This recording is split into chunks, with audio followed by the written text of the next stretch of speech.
ইরানের পারমাণবিক স্থাপনায় বিশাল বাংকার বাস্টার বোমা ফেলে দেওয়া স্টিলথ বোমারু বিমানগুলি মিসৌরির একটি মার্কিন ঘাঁটিতে ফিরে আসতে শুরু করেছে।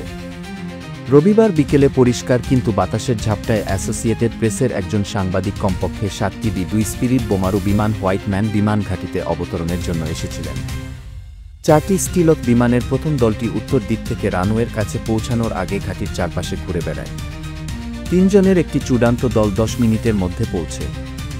মার্কিন কর্মকর্তারা জানিয়েছেন যে শনিবার মিসৌরি ঘাঁটি থেকে একটি বি-2 দল পশ্চিম দিকে রওনা হয়েছিল ইরানিদের তাড়া করার জন্য একটি কৌশল হিসেবে।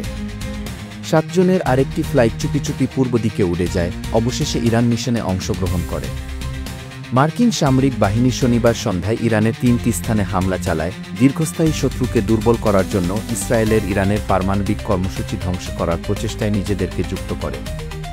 ইরানের উপর ইসরায়েলের 1 সপ্তাহেরও বেশি সময় ধরে চলা হামলার পর মার্কিন যুক্তরাষ্ট্রকে সরাসরি জড়িত করার সিদ্ধান্ত নেওয়া হয়েছে, যা দেশটির বিমান প্রতিরক্ষা এবং আক্রমণাত্মক ক্ষেপণাস্ত্র ক্ষমতাকে পদ্ধতিগতভাবে ধ্বংস করার জন্য পদক্ষেপ নিয়েছে। একই সাথে এর পারমাণবিক সমৃদ্ধকরণ স্থাপনাগুলিকে ক্ষতিগ্রস্ত করেছে। কিন্তু মার্কিন ও ইসরায়েলি কর্মকর্তারা বলেছেন যে আমেরিকান স্টিলথ বোমারু বিমান এবং 30,000 পাউন্ড ওজনের একটি বাংকার বাস্টার বোমা যা তারা একা বহন করতে পারে, তা ভূগর্ভস্থ গভীরে চাপা পড়ে থাকা ইরানের পারমাণবিক কর্মসূচির সাথে সংযুক্ত ভারী সুরক্ষিত স্থানগুলি ধ্বংস করার সর্বোত্তম সুযোগ প্রদান করে।